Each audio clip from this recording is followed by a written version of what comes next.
जगत सारा क्षणिक है और आत्मा एक नित्य है।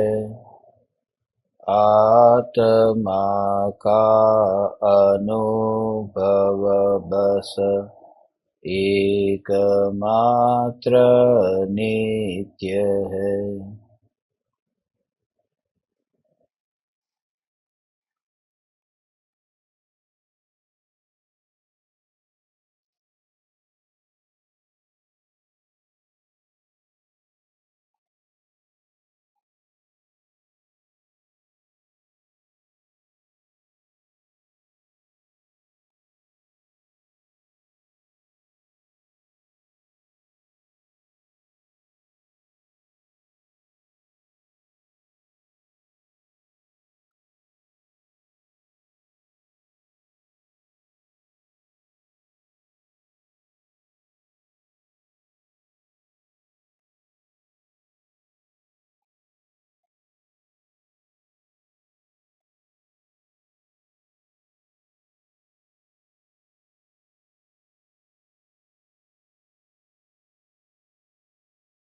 चैतन्य स्वभावी भगवान आत्मा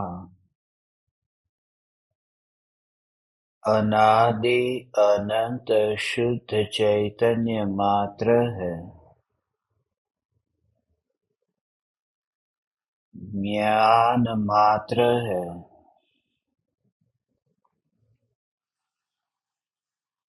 मैं शुद्ध चैतन्य मात्र, ज्ञान मात्र, भगवान आत्मा हूँ।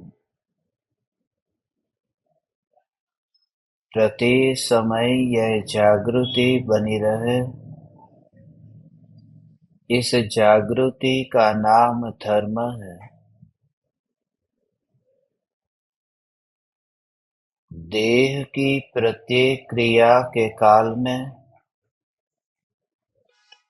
और विकल्पों के बहते प्रवाह के काल में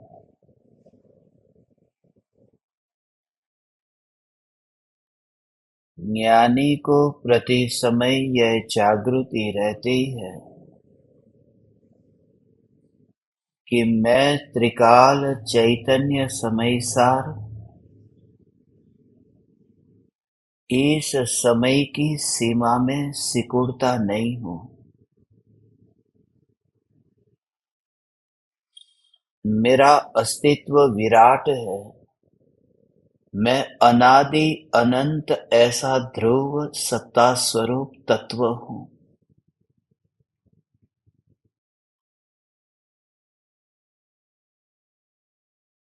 जहाँ सत्ता है वहीं सत्ता का धर्म है।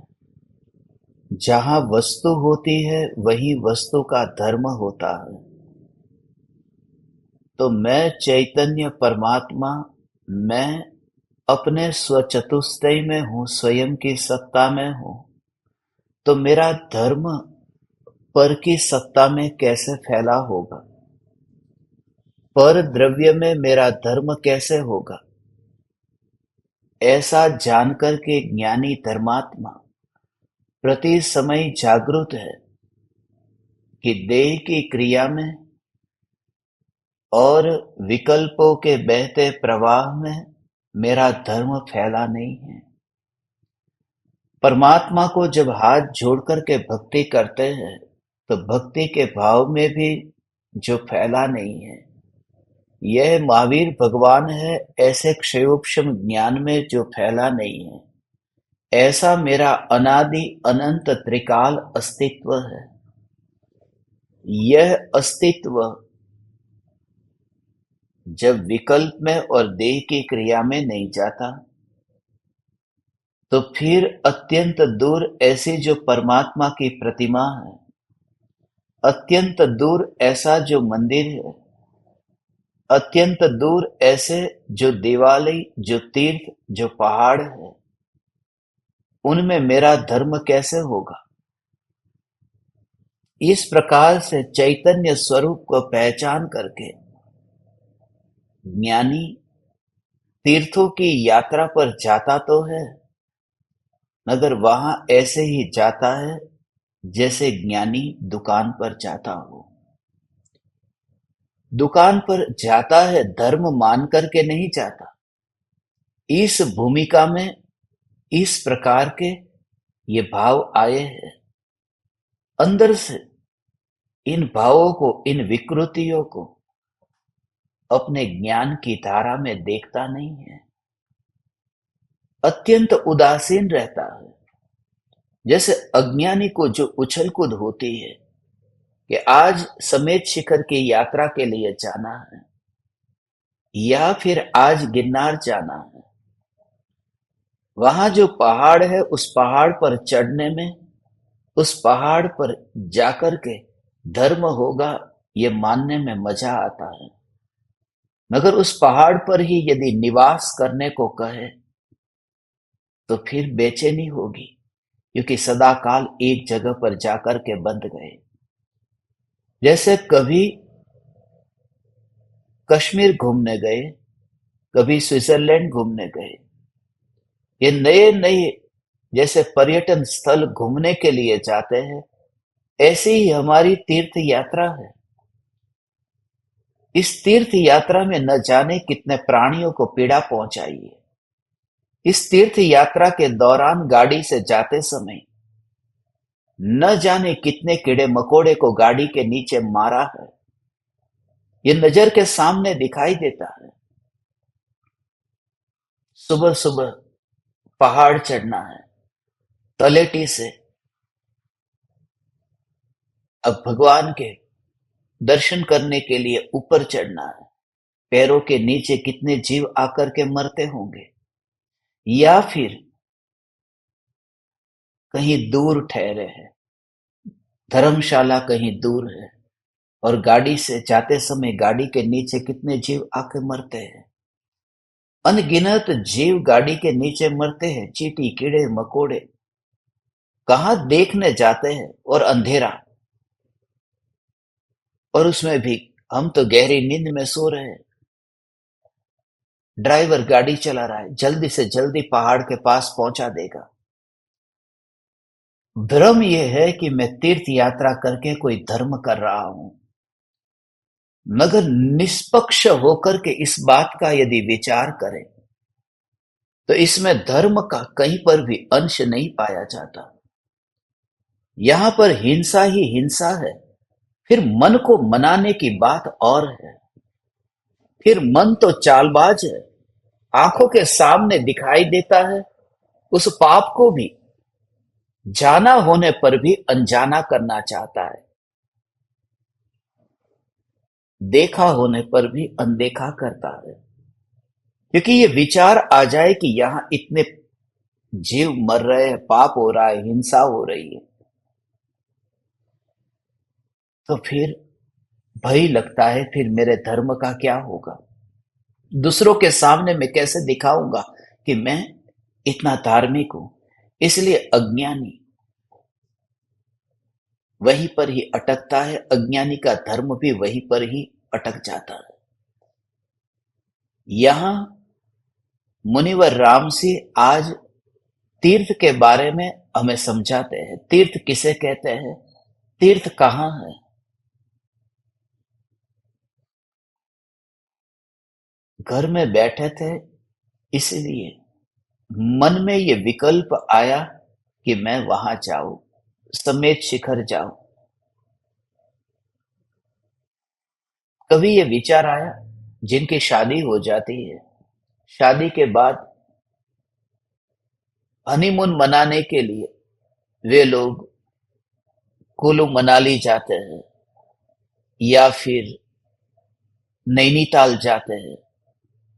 कभी ये विचार आया कि जो नैनीताल में ही रहते हैं, जो मनाली में ही रहते हैं, वे लोग शादी के बाद हनीमून मनाने कहां जाते होंगे। वे भी जाते हैं, वे कहीं स्विट्जरलैंड चले जाते हैं, वे कहीं दक्षिण भारत में चले जाते हैं। ये जो है कि जहां पर हम हैं वहां पर हमारा भोग नहीं हो सकता। इंद्रियों के विषय के भोगों में भी अज्ञानी नई जगह ढूंढता है। ये आदत है। इस वजह से ही धर्म के लिए भी हम नई जगह ढूंढते हैं, क्योंकि एक जगह स्थिर होने में तो वो मन शांति से बैठता नहीं है, चैन नहीं पाता।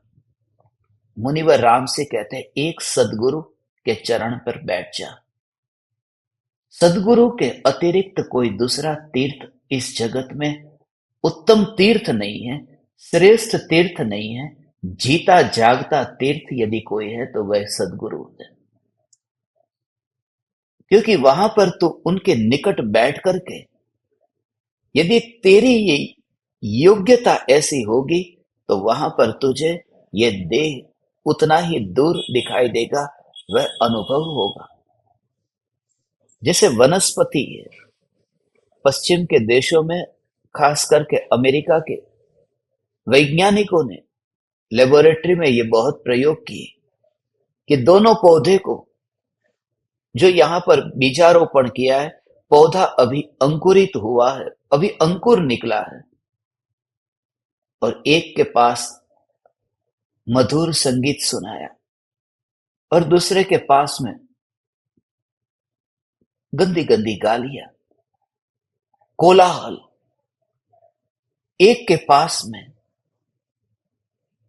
संत पुरुष को बिठाया और दूसरे के पास में हिंसक को बिठाया, और दोनों पौधे को अलग अलग कमरे में रखा है।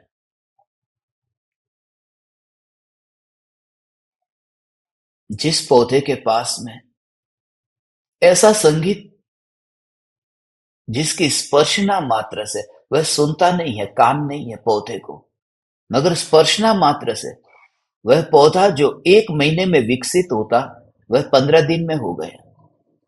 और दूसरे कमरे में जो पौधा 15 दिन में विकसित होता था, वह 8 दिन पूरे न हुए कि मुरझा गया।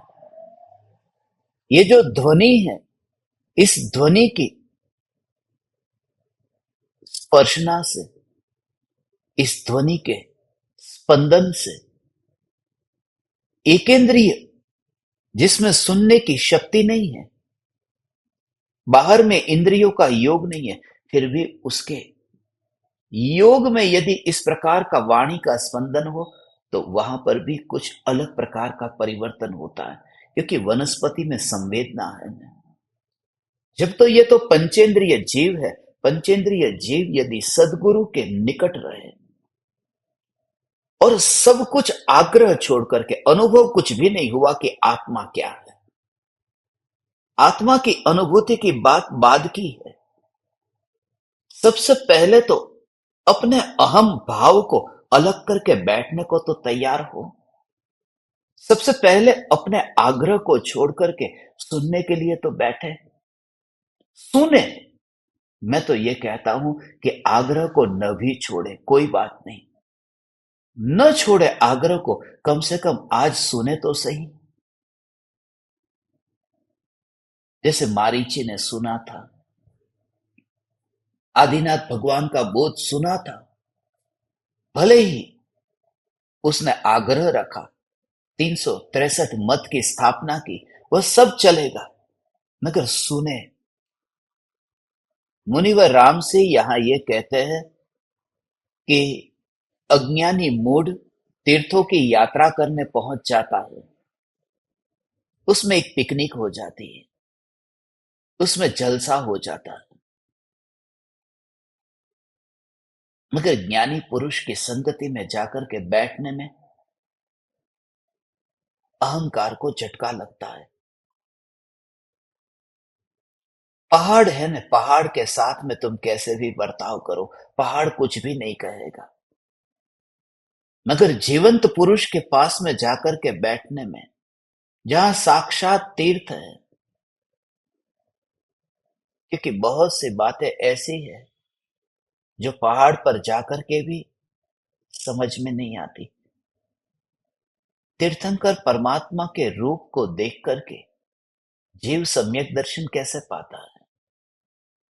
समोसरण के उस वातावरण में रह करके सम्यक दर्शन कैसे पाता है? कभी यह आपने विचार किया कि महावीर भगवान ने किसी भी पहाड़ की यात्रा नहीं की थी, मगर महावीर भगवान ने गुरु का योग पाकर के वहां मौन हुए थे। शेर की पर्याय में मुनि के योग में रह करके उस वाइब्रेशन को ग्रहण किया था। वहां कर पास में मुनि के योग में रह करके उस अनुभूति को पाया था, जो पहाड़ पर नहीं हो सकता था।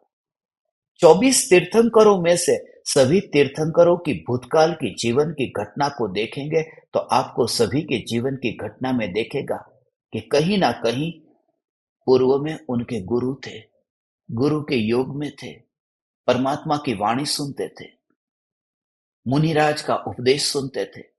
पूर्व में कभी ना कभी, कहीं ना कहीं, और कहीं पर भी यह नहीं दिखेगा कि वो मंदिर में गए थे, मूर्ति को देखा था, पहाड़ पर चढ़े थे।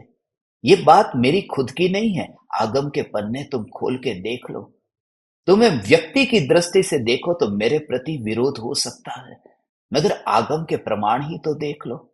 फिर मन खेलेगा खेल कि यह काल बहुत नीचा है, इसलिए तो नीचे काल में अपने मन के मुताबिक चलने में बहुत अच्छा लगता है।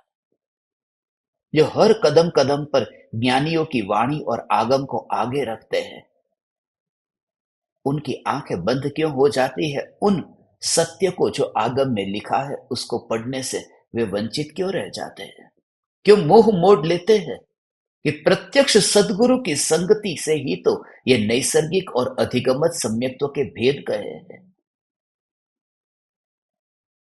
इसलिए बहुत से ज्ञान दीपकों के साथ में, साधकों के साथ में, अभी मैं कनाडा में था, इस पर बहुत गहराई से मेरी कुछ ज्ञान दीपकों के साथ में चर्चा हुई थी। प्रत्यक्ष सदगुरु के योग में उन्होंने कहा कि कृपालु देव को पूजने वाले लोग हैं भारत में, प्रत्यक्ष सदगुरु। भारत में ऐसे कितने ही कृपालु देव के आश्रम हैं, मैं नाम लेना नहीं चाहता, जहां पर कृपालु देव की तस्वीर के सामने लोग बैठ जाते हैं, और यही प्रत्यक्ष सदगुरु है। तस्वीर तस्वीर है और प्रत्यक्ष प्रत्यक्ष है। ये बात अलग है कि मन को मना लेना, मगर मन को मनाने का नाम सत्य की अनुभूति नहीं है।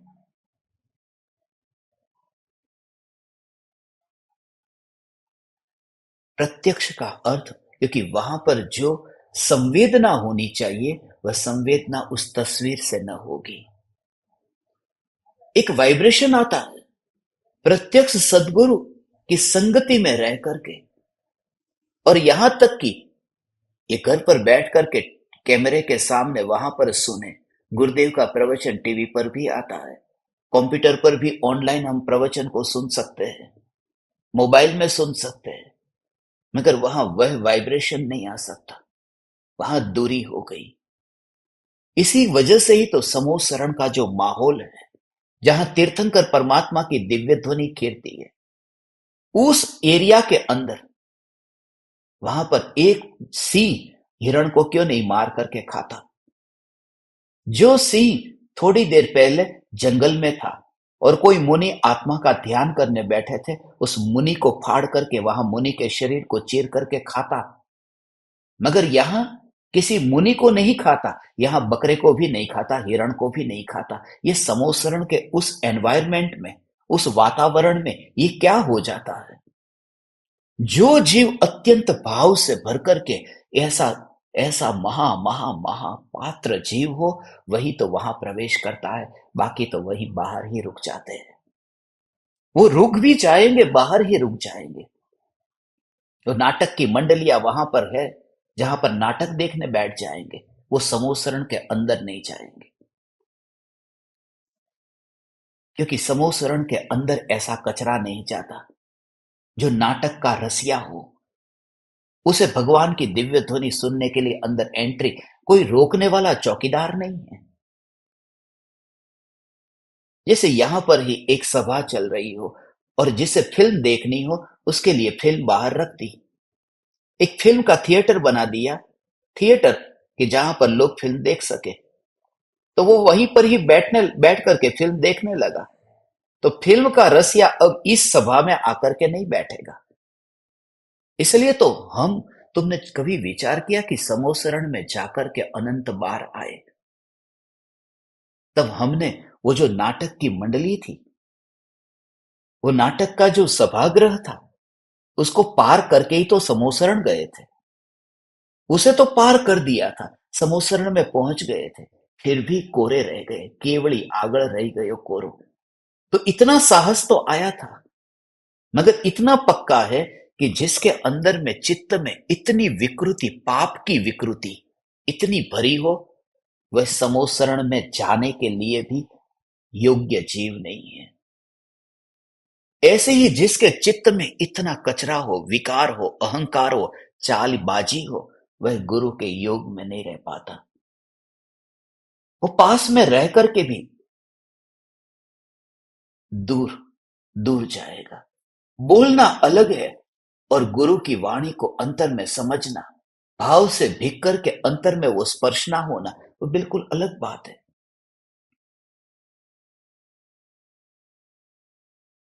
और अहोभाव की बात करता हूं।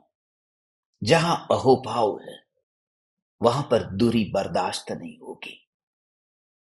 ये सिद्धांत समझो, अहोभाव है, वहां दूरी बर्दाश्त नहीं होती, चैन नहीं पड़ता। अज्ञानी को नहीं, ज्ञानी को भी। अब राम तो सम्यक दृष्टि है न, आत्मज्ञानी पुरुष, तद्भव मोक्षगामी। और सीता लंका में है, रावण के पास है, मगर दूरी थी। जहां राम थे वहां सीता नहीं थी। जब सीता थी, तब सीता की ओर इतना ध्यान न गया। सीता पास में न थी, तब सीता से दूर जा गए। मगर सीता जब दूर थी, तब सीता के पास जाने का भाव आया। यदि सीता के पास में ही होते, तो सीता का हरण कैसे होता? जब सीता के पास में थे, तब दूर जाने का भाव आया। जब सीता दूर चली गई, तब नजदीक जाने का भाव आया। और अंदर में भाव कैसा है? हे खग, हे मृग, हे मधुकर श्रेणी, तुमने देखी मेरी सीता मृग नहीं। क्योंकि प्रेम दूरी बर्दाश्त नहीं कर सकता। तू कहता है कि तुझे गुरु के प्रति प्रेम का भाव है, मगर तेरे अंतर में कभी ऐसा एहसास हुआ कि पत्नी 2 महीने के लिए ससुराल चली गई, मानो मायके चली गई, और तू पत्नी को याद करता है, तुझे चैन न पड़े। कहीं घूमने चली गई और तुझे चैन नहीं पड़ता, वहां तुझे कैसा भाव आता है? अहो भाव जहां है, बेटा ही पढ़ाई करने के लिए परदेश चला गया और तुझे पता चले 5 साल के बाद में बेटा आ रहा, तो प्रामाणिक हो जा। नाटक बंद कर, गुरु के नाम पर बंद कर। अहो भाव, भक्ति भाव, उस भक्ति भाव का अंश भी तुझे नहीं पता। उस भाव के बारे में तू कुछ नहीं जानता। तू तो इतना दुर्भाग्यशाली है, गुरु तेरे घर पर भी आए तो भी तू कोरा का कोरा रह जाता है, तो भी तू प्यासा का प्यासा रह जाता है। तू पचा नहीं पाता। मुफ्त में मिला हुआ माल 2 कौड़ी का लगता है। कोई विरला पहचान लेता है वो शेर होता है।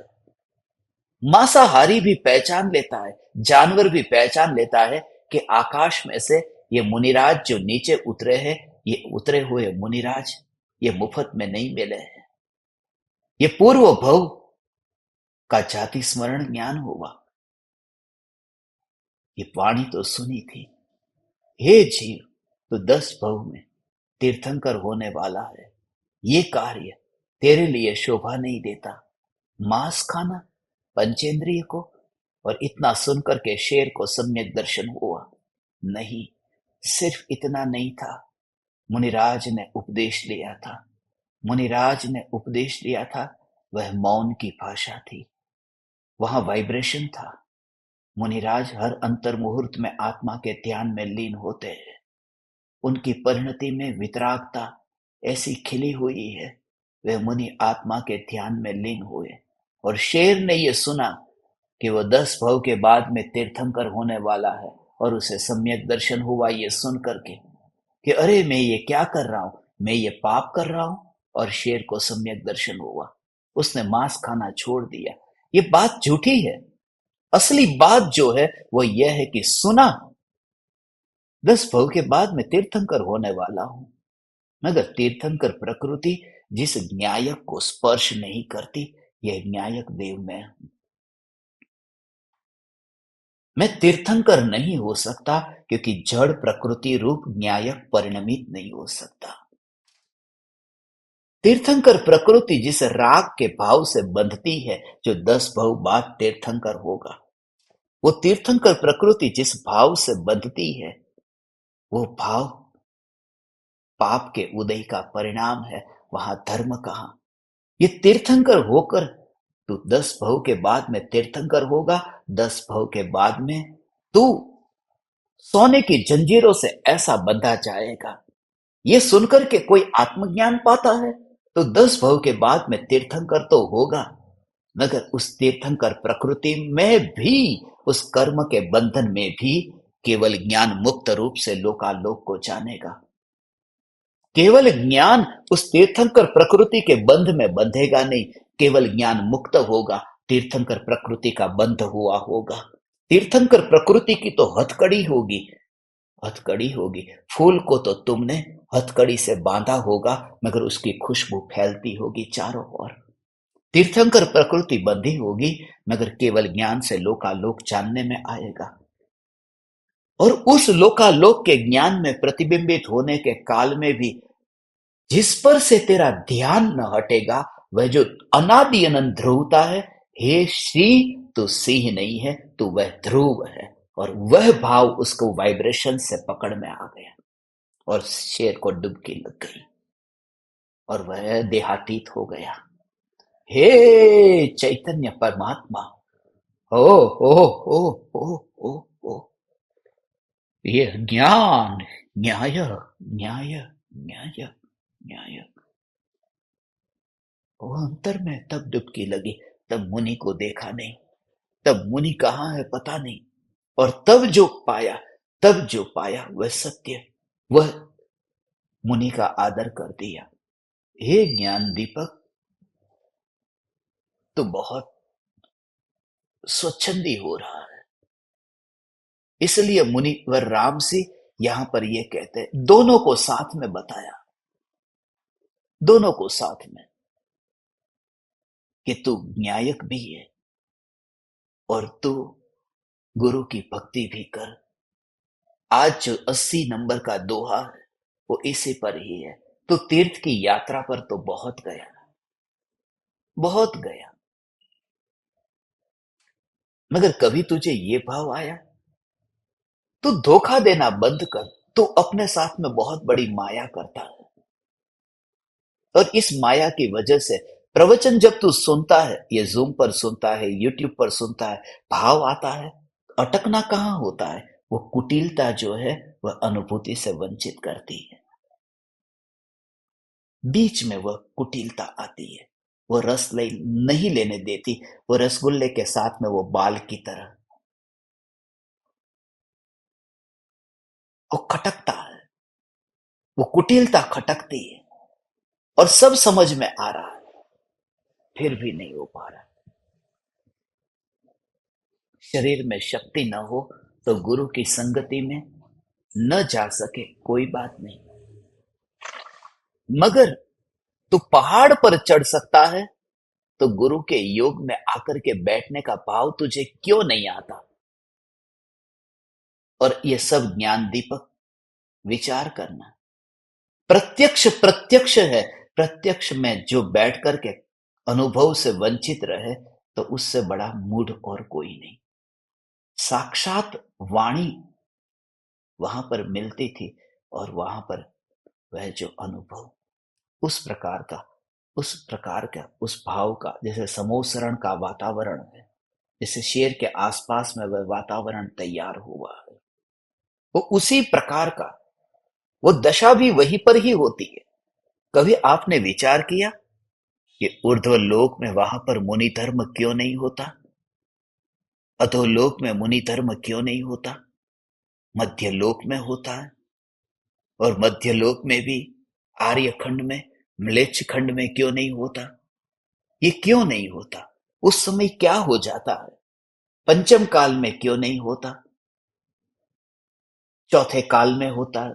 पंचम काल में भी होता है तो उन जीवों का होता है जो चौथे काल में जन्म थे और परिणति इतनी निर्मल हो गई थी कि पंचम काल में भी मोक्ष में गए। ये जो भूमि, ये जो काल, उसका कारण क्या है? ये सिर्फ इत्तेफाक नहीं है, इसके पीछे बहुत बड़ा विज्ञान है। तुम कहां बैठे हो, किस काल में बैठे हो? इसलिए तो हम रात्रि में भोजन नहीं करते, हम दिन में भोजन करते। मुनिराज भोजन करते, दिन में एक बार भोजन करते। 4 बजे नहीं करते, 2 बजे नहीं करते, 12 बजे नहीं करते। वो बस 10 बजे, 11 बजे के आसपास भोजन करते हैं। और उसके पीछे कितने कारण हैं।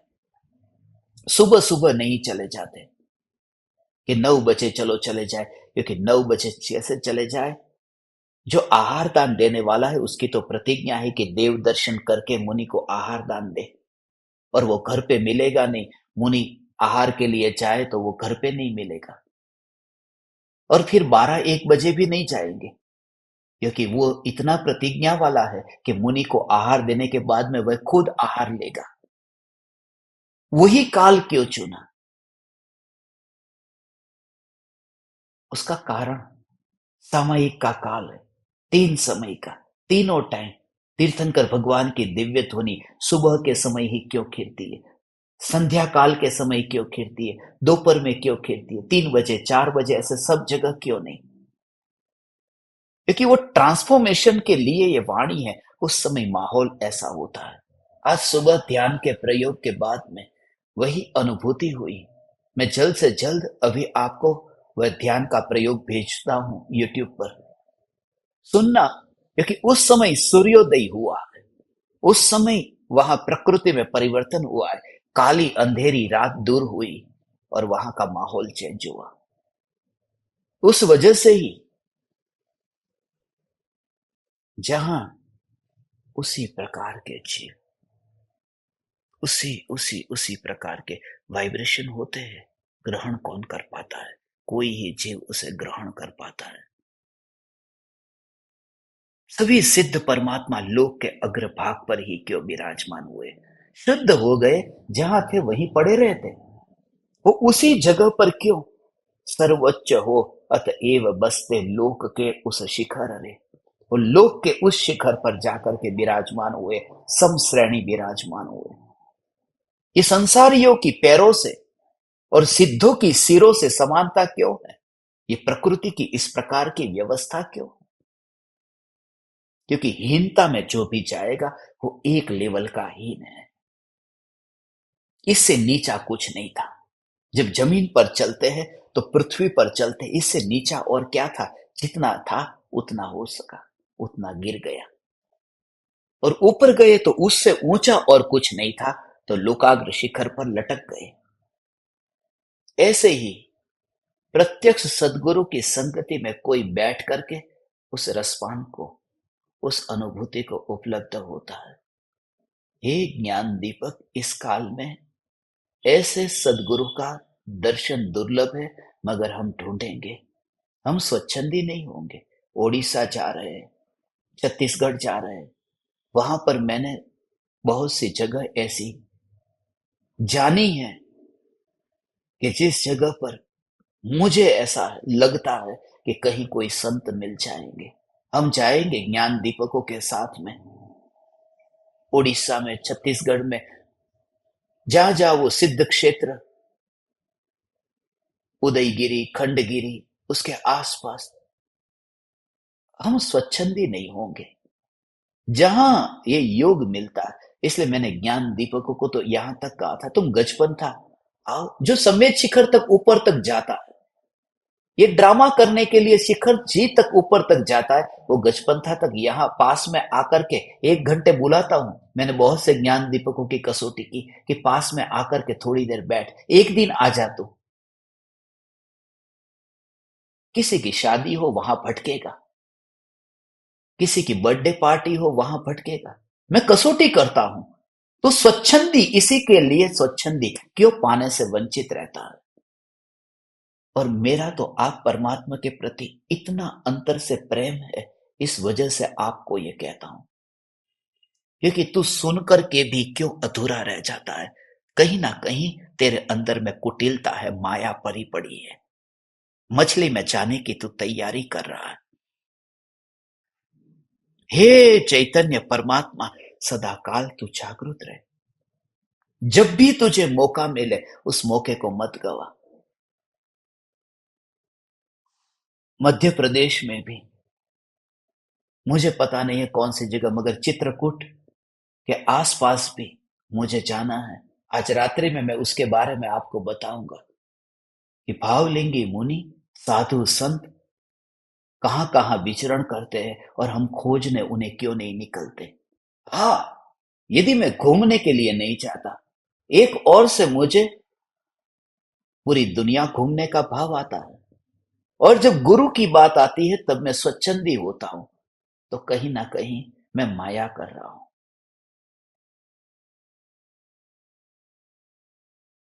ऐसी माया से मुक्त हो, उसके लिए अभी 80वां दोहा तुम सुनना मुनिवर राम सी क्या कहते हैं। दोहे को पढ़ता हूं और फिर आगे उसका विवेचन समझते हैं।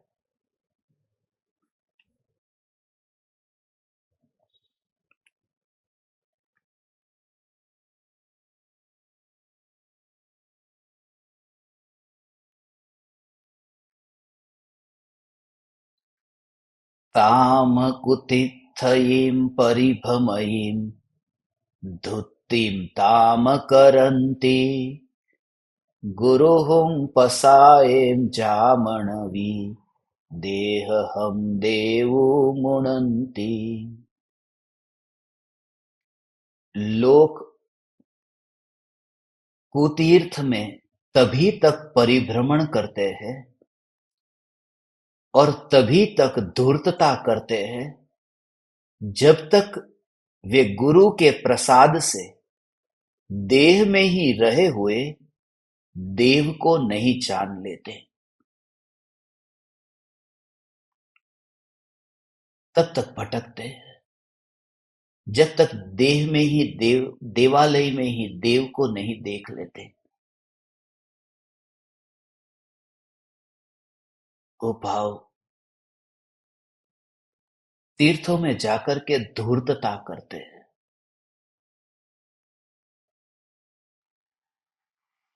कुतीर्थ में जाकर के ये धूर्तता करते हैं।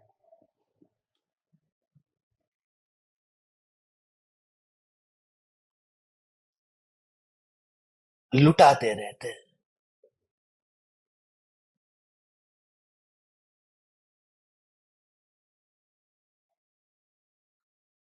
जिन्होंने चैतन्य परमात्मा को नहीं जाना, यहीं पर ही देव है, यहीं पर ही न्यायक देव है।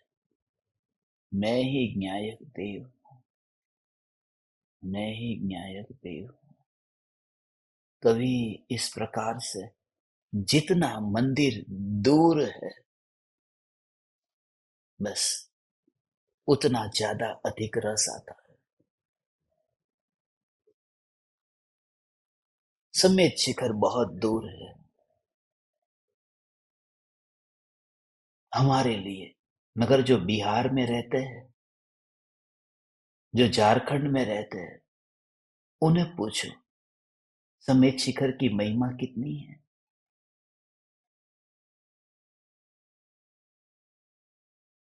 इस वजह से ही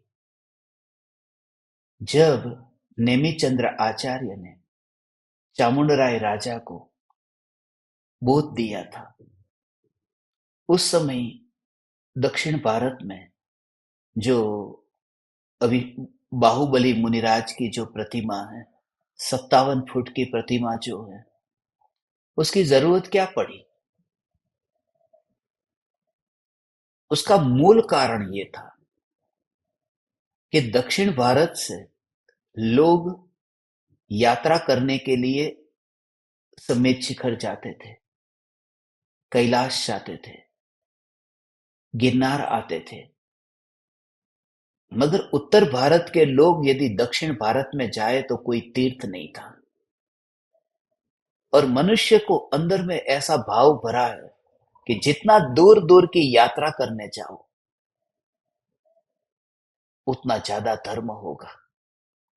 तो उत्तर भारत के लोगों को एक जगह मिल गई यात्रा करने के लिए,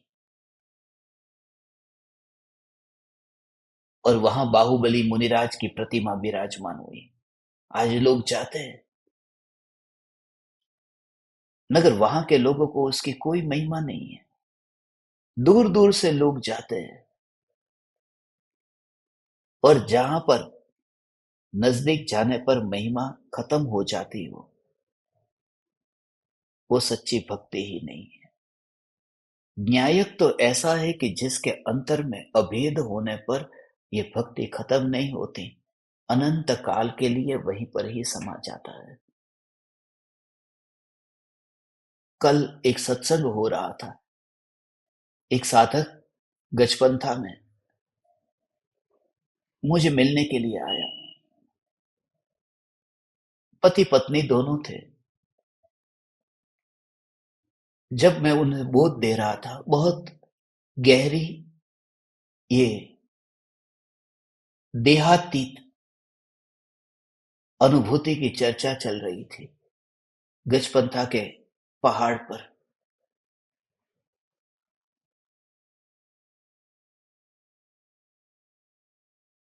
सुनते सुनते उन्हें कुछ अपूर्व अनुभूति हुई। उन्होंने कहा, अभी भी प्रत्यक्ष योग में ये जो अनुभूति हुई वह कुछ अलग हो रही है। आपसे बात कर रही हूं, मगर बात करते करते भी ये दूरी का एहसास हो रहा है कि ये देह है, ये मैं नहीं हूं। इस तरह से वो बोल रहे थे। जूम पर रोज सुनते हैं, मगर अभी प्रत्यक्ष जो भाव आया वो भाव कुछ अलग आ रहा है। फिर थोड़ी देर बाद उन्होंने जब अपना अनुभव मुझे कहा, मैंने कहा बहुत अच्छी बात है। फिर उन्होंने पूछा, ये क्या है? मैंने कहा, अब आपका प्रोग्राम क्या है? बोले, बस अभी 5-10 मिनट में तो निकलना है यहां से। फिर मैंने कहा, जो थोड़ी देर पहले हो रहा था वह आत्मा का अनुभव नहीं था। बोले, क्यों? मतलब मैंने पूछ लिया ना, 5-10 मिनट में आपको निकलना है। यदि अनुभव होता तुम वहीं ठहर जाते।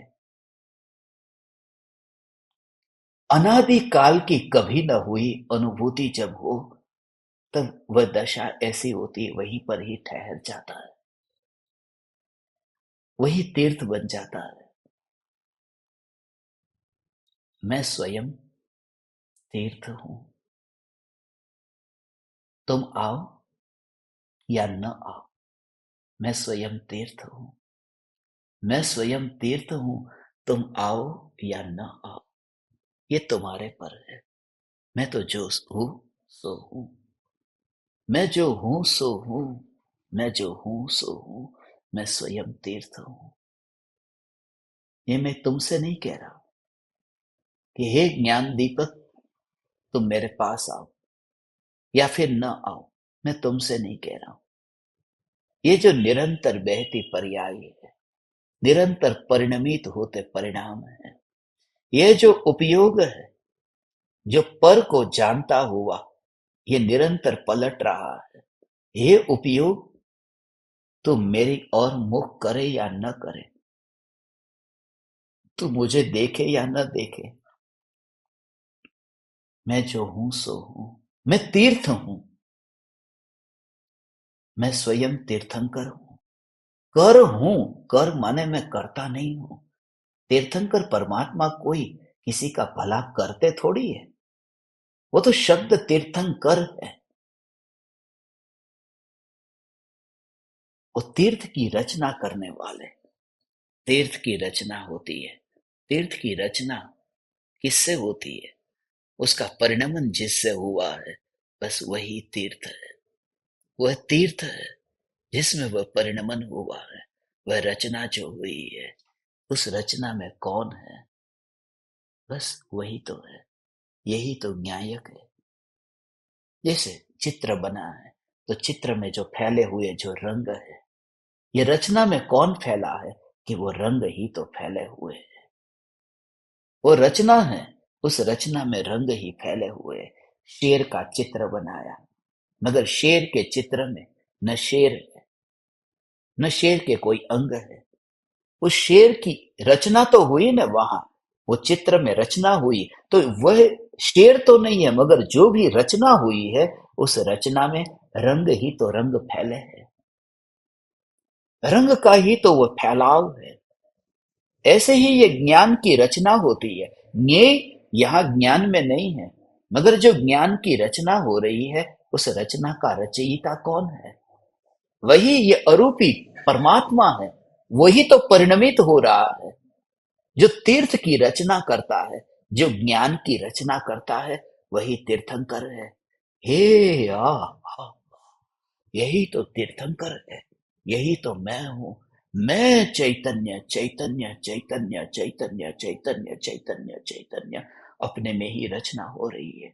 ये ज्ञान की रचना अपने में ही हो रही है।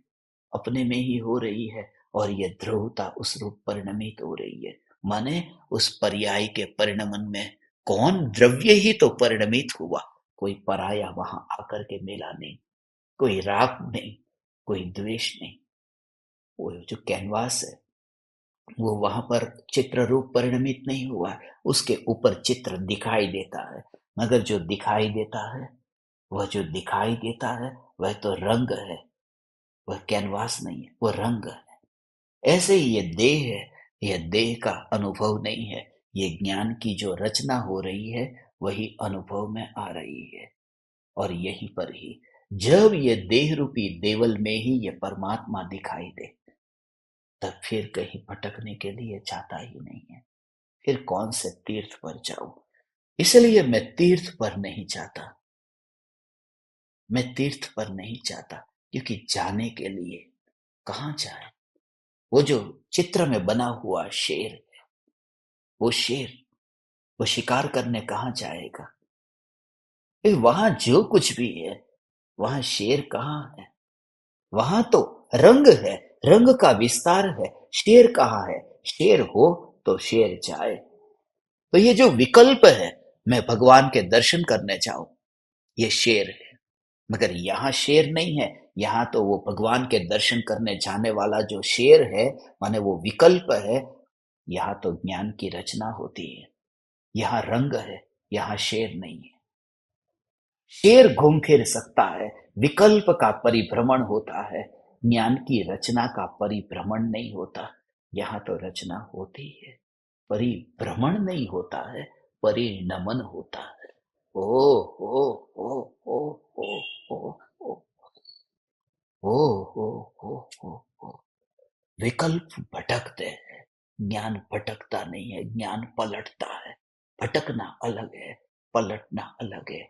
केवल ज्ञान भी पलटता तो है, मगर भटकता नहीं है। पलटना पर्याय का स्वभाव है, और भटकना ये संसार का स्वभाव है। ओ ओ ओ ओ ओ और संसार का नाश हो जाता है। परिणमन अनंत काल तक होता रहता है। तो भटकता नहीं हूं। यह ज्ञान का जानना जानना जानना।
ध्रुव की धुरी है ये, ध्रुव की धुरी यही टिकी है।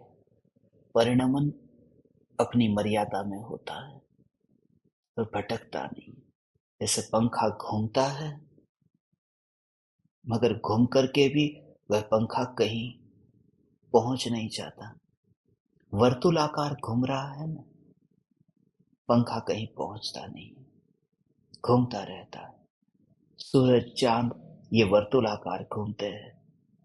ऐसे ही ये परिणमन होता है। बीच में जो ध्रुव की धुरी है, ध्रुव की धुरी वहीं पर ही टिकी हुई है। तो पर्याय के परिणमन को पर्याय के रूप में वहीं पर ही पड़ा रहने दे। ये रचना होती है, होने दे। रंग फैलता है, फैलने दे। जैसे फैलना हो ऐसे फैलने दे। सिर्फ मेरा रंग जो है वो यहीं पर ही है। बस, बस यहीं पर ही है। जैसा खेलना है उसे खेलने दे, खेलना है उसे खेलने दे। सत्ता दिखाई देती है ना, माँ काम करती है, अपने बेटे को देखती है कि बेटा खेल रहा है। माँ रोटी बना रही है और बेटे को देखती है। कभी कभी बेटे की ओर ध्यान भी नहीं जाता। आटा गूंदने में ही वो इतनी तन्मयी हो गई, बेटे की ओर ध्यान नहीं जाता। मगर उसका अनकॉन्शियस माइंड है, वो जो अचेतन मन है, वहां उसे सब पता है कि बेटा खेल रहा है, कमरे में ही है। उसे खेलने देती है, वो मना नहीं करती कि उस कोने में मत जा, इस कोने में मत जा। वो जहां पर भी जाए उसे जाने देती है। ये श्रद्धा है कि बेटा मेरा कमरे में है, ये बेटा मेरा ही है, बेटा एक है। इस कोने में गया तो एक और दूसरे कोने में गया तो दूसरा नहीं, वह बेटा एक ही है। जैसे उस बेटे के साथ में वह जो एकत्व है, ममत्व है, ऐसे ही इस ज्ञान को तू खेलने दे, परिणमित होने दे।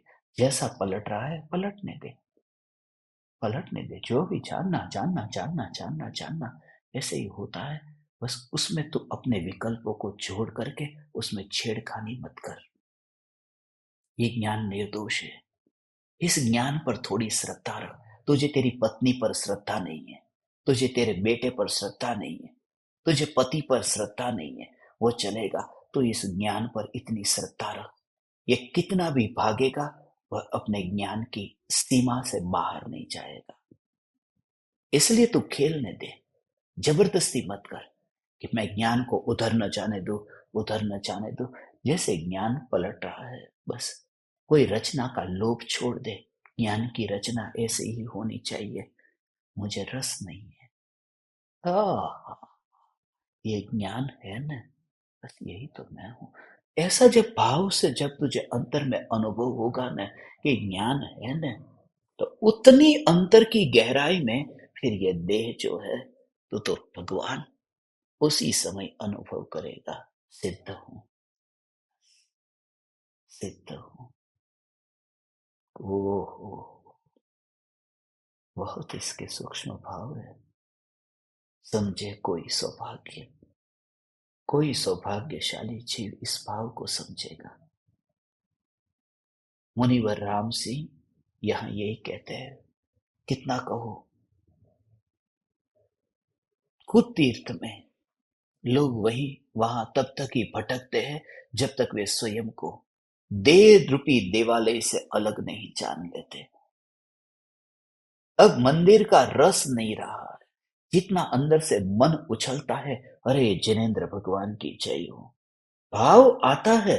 मगर ज्ञान जो है वो ज्ञान की रचना में यही देखता है, कहाँ है भगवान, कौन आदिनाथ भगवान, कौन महावीर भगवान।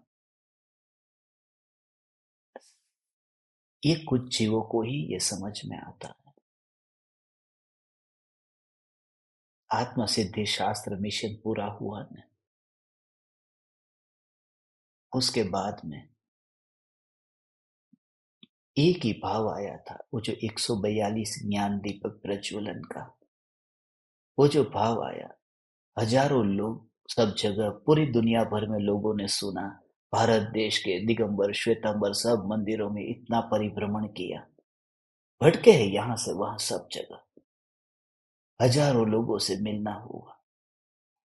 फिर ये भाव आया कि बस, इसलिए आज शाम को जो मीटिंग होगी, प्रत्यक्ष ज्ञान दीपकों में कुछ ज्ञान दीपकों को जोड़ना है, कुछ को निकालना है। अब तो ऐसे ही जीवों के साथ में जो पाना है, आज जीवन को दांव पर लगाने को तैयार है। मेहरबानी करके यदि तुम उस स्थिति पर नहीं आए या ऐसे प्यासे नहीं हो, तुम तीर्थों पर ही जाना, जो एक ही किस पूरी तरह से समर्पित होकर के, बस मैं एक ही चैतन्य का रसिक हूं, बस मुझे और कुछ नहीं। और ये बात, ये चैतन्य की पुकार वो मुझे छू गई है। मुझे लगता है कि यहाँ पर ऐसा जो बोध होता है कि ये बात, ये अपूर्व श्रवण है, ये अलौकिक है। लोक में ये कहीं पर भी ये सुनने को नहीं मिलता। कोई मंदिर में अटकाता है, कोई तीर्थों में अटकाता है, कोई कहता है मेरे पास में बैठ जा। मुनिवर राम से कहते तो पास में भी नहीं, पास में बैठ करके भी तू अपना अनुभव करके तू देहाती थे। उसी प्रकार के भाव, उस प्रकार का माहौल तैयार होगा। कभी तुमने देखा कि जब तुम्हें उबासी आती है, बगासू आवे, तो ऐसे ही ऐसा किया, अभी 5 सेकंड भी नहीं हुई होगी कि आसपास, तुम्हारे आसपास में कोई बैठा होगा, उसको भी ऐसा एक बार बगासा आ। ये क्यों आता है? उस समय वहां ऐसा क्या हो गया है? ये संगति, तैयारी तो थी अंदर में, उस प्रकार का वहां माहौल भी तैयार होता है। और जब तक अधूरा है तब तक वह बहुत जरूरी है। इसलिए ही कहा, इसलिए कहा, पूर्व का श्रवण कितना भी किया हो, प्रत्यक्ष के बिना अधूरा है। प्रत्यक्ष के बिना अधूरा है। कितना भी किया हो।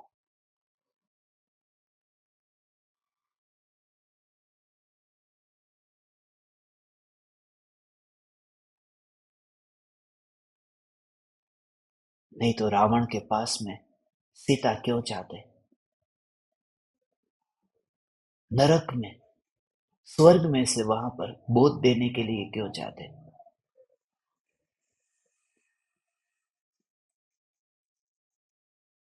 और वह भी प्रत्यक्ष।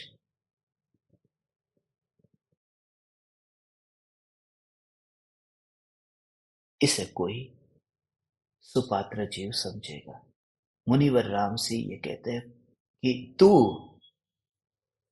गुरु के प्रसाद से, ऐसा नहीं कि अपने बल पर, अपने आप, इसे गुरु का प्रसाद कहा। जो देते हैं उसका मना नहीं करते, गुरु जो देते हैं उसका मना नहीं करते।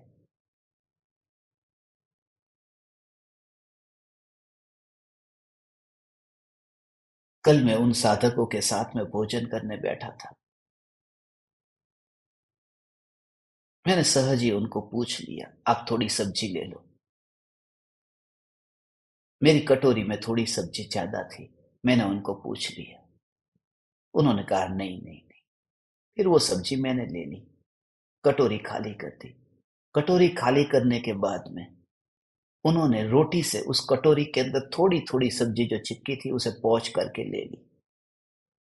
उन्होंने कहा कि नहीं नहीं नहीं, गुरु को मना नहीं करते, जो देते हैं वो ले लेना चाहिए। प्रसाद के रूप में उन्होंने ले लिया। मगर तब यही भाव आया, यदि गुरु का दिया हुआ मना नहीं करते, ले लेना चाहिए, तो कभी ये भाव आया कि जो अनुभव की, जो ये चैतन्य की न्यायक देव की पुकार जो है, वह भी तो दे रहे हैं, क्यों नहीं लेते? क्यों भाव से भीग करके उसे ग्रहण नहीं करते? वहां क्यों मना कर देते?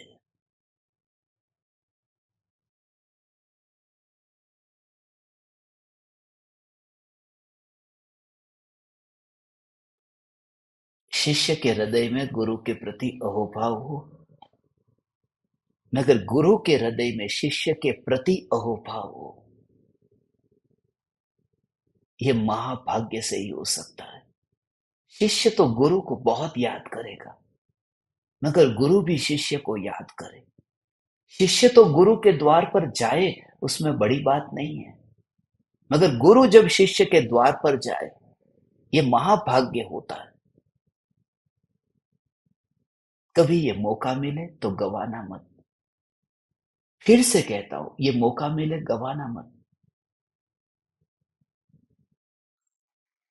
इसमें यह भ्रम होने की संभावना है कि मैं गुरु हूं। नहीं, मैं गुरु, मैं अपने को नहीं कहता। मेहरबानी करके, यदि मैं अपने को गुरु कहता तो मैं आपके साथ में उड़ीसा और छत्तीसगढ़ में गुरु की खोज में क्यों निकलता।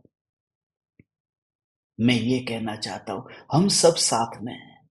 मैं किसी का गुरु नहीं, हम सब साथ में उन संतों की खोज करेंगे। पर ऐसा संत पुरुष जब हमारे द्वार पर आए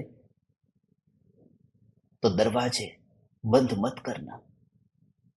दुर्भाग्यशाली है वे, आए हुए चिंतामणि रत्न को वे खो देते हैं, और वह भी आग्रह से, अहंकार से। धन्य भागी है जो द्वार पर तोरण सजा करके द्वार को खुला रख के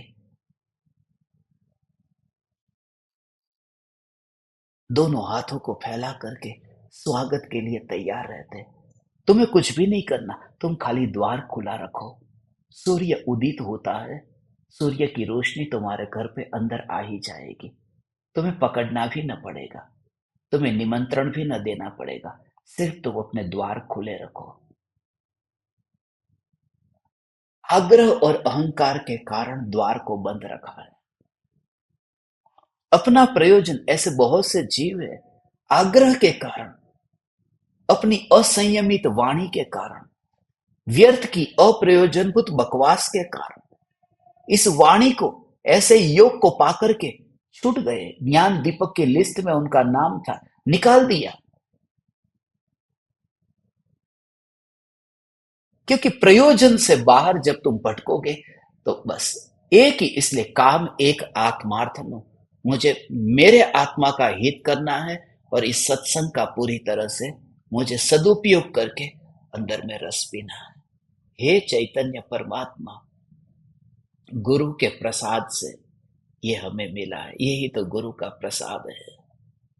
हे परम कृपालु देव, हे गुरुदेव, हे अनंत भावलिंगी संत, हे अनंत तीर्थंकर परमात्मा, आपके द्वारा प्रसाद में ये जो न्यायक देव की पुकार हमें प्राप्त हुई है, देह देवल से न्यारा और राग के विकल्प से न्यारा, और क्षयोपशम ज्ञान की तरंग जहां नहीं है, जहां ज्ञान की धारा में न्यायक देव की सत्ता ही है, ऐसी ध्रुवता ध्रुवता ध्रुवता ध्रुवता का बोध, जहां काल का भेद, जहां क्षेत्र का भेद नहीं, ऐसा चैतन्य स्वरूप हे परम कृपालु देव, आप परमात्मा से हमने पाया। हमारे पास में अब शब्द नहीं है, बस मौन से ही, अनुभव से ही हम आपका आदर करेंगे। मौन होकर के अंतर में डुबकी लगा करके उस अभेद अभेद ज्ञान की रचना के भेद से पार, ऐसा अभेद सत्ता स्वरूप जो चैतन्य रंग है, उस रंग में ही रंग जाएंगे। तब ये शरीर नाचेगा तो नहीं, ये मेकअप लाली ये सब करेगा नहीं, मगर अंतर में डुबकी लगाकर आपके सामने मस्तक झुकाएगा। हे परम कृपालु देव, ऐसी ऐसी परिणति अंदर में ढलती हो और मस्तक आपके सामने झुकता हो, और ऐसा भेद, अंदर का माल अंदर गया और बाहर का उधार था, वो वहीं पर ही पृथ्वी को अर्पण कर दिया। संजोग की बात थी, पृथ्वी को जब अर्पण किया तो सामने सदगुरु बैठे थे। कहने में आया कि गुरु के सामने झुक गया, वास्तव में तो पृथ्वी का माल पृथ्वी को दे दिया। बस प्रणाम। चैतन्य चैतन्य चैतन्य।